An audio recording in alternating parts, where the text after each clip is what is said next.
কিসের আবার মনের কষ্ট? দেখো গিয়ে কি না কি 2 নাম্বারই করে এসছে। মেয়েদের আবার মন বলে কিছু আছে নাকি? কিন্তু বস, ওর মুখ থেকে তো জানা দরকার কারে কিডন্যাপ করলাম। পরে ডেলিভারি দিতে যায় দেখলাম আমরাই প্যাকেট হয়ে গেছি বস। বলবে না। শোনো বান্টি, বস আদমকে হাওয়া কিভাবে গাছ থেকে আপেল পেড়ে খাইয়েছিল জানো? বস জানতাম, ভুলে গেছি।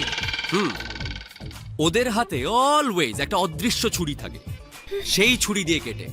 হ্যাঁ, আদিমকাল থেকে সেই ছুরি ওদের হাতে থাকে, কিন্তু দেখা যায় না। সেই ছুরি দিয়ে খচ করে মারবে, টেরও পাবে না। হ্যাঁ, জানি তো আমি, এদের সব জানি। আচ্ছা, আপেলের কথায় মনে পড়লো বান্টি, ইয়েস বস। যাও খাবার দাবারের ব্যবস্থা করো। কি আনবো বস? আমরা কতক্ষণ ধরে না খাওয়া? বস 2 ঘন্টা 30 মিনিট 30 সেকেন্ড। গরম গরম হাড়ি থেকে নামানো, ধোঁয়া ওঠা কাচ্চি নিয়ে আসো। মাথায় বাড়ি দেওয়ার প্রতিশোধটা এবার নেওয়া দরকার। যাও। Yes boss. বস, কাচ্চি রাজা হইছে না, মনটা চায় সব কাম কাজ ছাইরা কাচ্চি বিরিয়ানির কারিগর হয়ে যায়। বান্টি, আগে খাও, তারপর তো বলো। ও বস, কি গন্ধ, একদম খাঁটি গাওয়া ঘি। বস এই কাচ্চির কারিগর আমারে নিজে কইছে, এই কাচ্চির গন্ধ যার নাকে যাইবো ওর ঠোঁট দিয়া না বস, চোখ দিয়া পানি পড়বো। আসলেই তো, ঝালে তো আমার চোখ দিয়ে আসলেই পানি পড়ছে মনে হয়।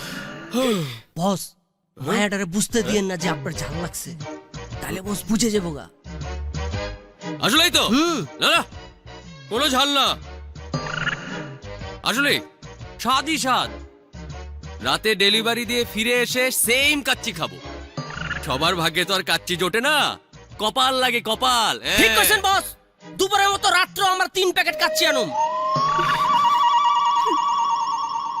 এই মেয়েটা তো আসলে খুব খারাপ। একবারও তো মুখ দিয়ে বললো না যে খাবো। প্যাকেট দাও ম্যাডাম, রং ঢং ছেড়ে খাবারটা একটু খেয়ে নিন। যত সব। ওই যে যেই খাবারটা দিলাম খাবে না।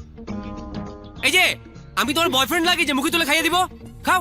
বস, এই জন্য কবি বলছে, বাহির বলে দূরে থাকুক, ভেতর বলে আসুক না, ভেতর বলে দূরে থাকুক, বাহির বলে আসুক না। এটা কবি বলেনি, এটা সিনেমায় বলেছে। বস যেই বলুক, মনের ভিতর অনেক কষ্ট নিয়ে বলছে boss. Bunty, get out. Yes বস।